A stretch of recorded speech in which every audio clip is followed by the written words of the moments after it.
அனைவருக்கும் அன்பான வணக்கங்கள். பார்வதி தேவியோட இன்னொரு அவதாரம் தான் மதுரையை அரசாளும் மீனாட்சி அப்படின்னு சொல்கிறாங்க. அவங்க ஏன் மீனாட்சியை அவதாரம் எடுத்தாங்க அப்படிங்கிறத பற்றி தான் இந்த தொகுப்பில் பார்க்க போகிறோம். கந்தர்வ லோகத்தைச் சேர்ந்த விஸ்வாவசி என்பவர் மிகச்சிறந்த சிவபக்தர். இவருக்கு வித்யாவதி அப்படிங்கிற பெண் குழந்தை இருக்கு. வித்யாவதி சிறு வயதிலேயே அம்பாள் மீது அளவு கடந்த பக்தி வச்சிருக்காங்க. அவங்களுக்கு பூமியில் உள்ள புண்ணிய தலம் ஒன்றில் அருள் செய்யும் அம்பிகையை நேரில் போய் தரிசிக்கணும் அப்படிங்கிற ஒரு ஆசை இருந்துச்சு.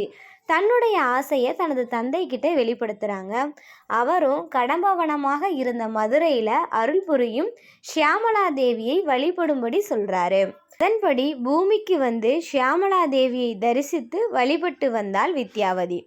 இந்த தலம் இவங்களுக்கு ரொம்ப பிடிச்சதுனால இங்கேயே தங்கி அம்பிகைக்கு சேவை செய்கிறாங்க. அவளுடைய பக்தியை கண்டு மனம் குளிர்ந்த ஷியாமலா தேவி 3 வயது சிறுமியாக காட்சி தராங்க. என்ன வரம் வேணும் அப்படின்னு கேட்குறாங்க. குழந்தையாக காட்சி தந்த நீ எனக்கு மகளாக பிறக்கும் பாக்கியத்தை அருள வேண்டும் அப்படின்னு வித்யாவதி வேண்டுறாங்க. அடுத்த பிறவியில் உனது எண்ணம் நிறைவேறும் என அம்பிகையும் வரம் அளிக்கிறாங்க. அடுத்த பிறவியில சூரிய குல மன்னனான சூரசேனனின் மகள் காஞ்சன மாலையாக பிறந்து வளர்கிறாள் வித்யாவதி. இந்த பிறவியிலும் அம்பாள் மீது தீவிர பக்தி கொண்ட காஞ்சன மாலையை பாண்டிய மன்னனான மலையத்துவசன் திருமணம் செய்து கொள்றாரு. நீண்ட காலமாகியும் குழந்தை இல்லாததால தனக்கு குழந்தை பாக்கியம் அருளும்படி அம்பிகையிடம் வேண்டினாள் காஞ்சனமாலை. அதே சமயம் மலையத்துவசனும் புத்திர காமேஷ்டி யாகம் நடத்துறாரு.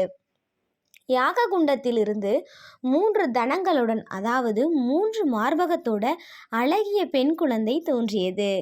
இதை கண்டு மன்னனுக்கு வருத்தம். உடனே ஒரு அசரீரி ஒலி கேட்குது. அவளுக்கான கணவனை கண்டதும் 3வது தனம் தானாக மறையும் அப்படின்னு. இந்த குழந்தைக்கு தடாதகை அப்படின்னு பேரிட்டு சீரும் சிறப்புமாக வளர்க்குறாங்க. ஆண் வாரிசு இல்லாததால அனைத்து கலைகளையும் கற்றுக் கொடுத்தார் மன்னர், அதாவது தடாதகைக்கு. மலையத்துவசனுக்கு பிறகு மதுரையின் ஆட்சி பொறுப்பை ஏற்ற தடாதகை மீன் போன்று எப்போதும் விழிப்புடன் இருந்து ஆட்சி செய்தாள். இதனால் தடாதகை என்ற பெயர் காலப்போக்கில் மறைந்து மீனாட்சி என்ற பெயர் உருவாகி அதுவே நிலையானதாகிவிட்டது. தன்னை வேண்டி பக்தைக்கு அருள் செய்வதற்காக உருவானதே அன்னை மீனாட்சியின் அவதாரமாகும்.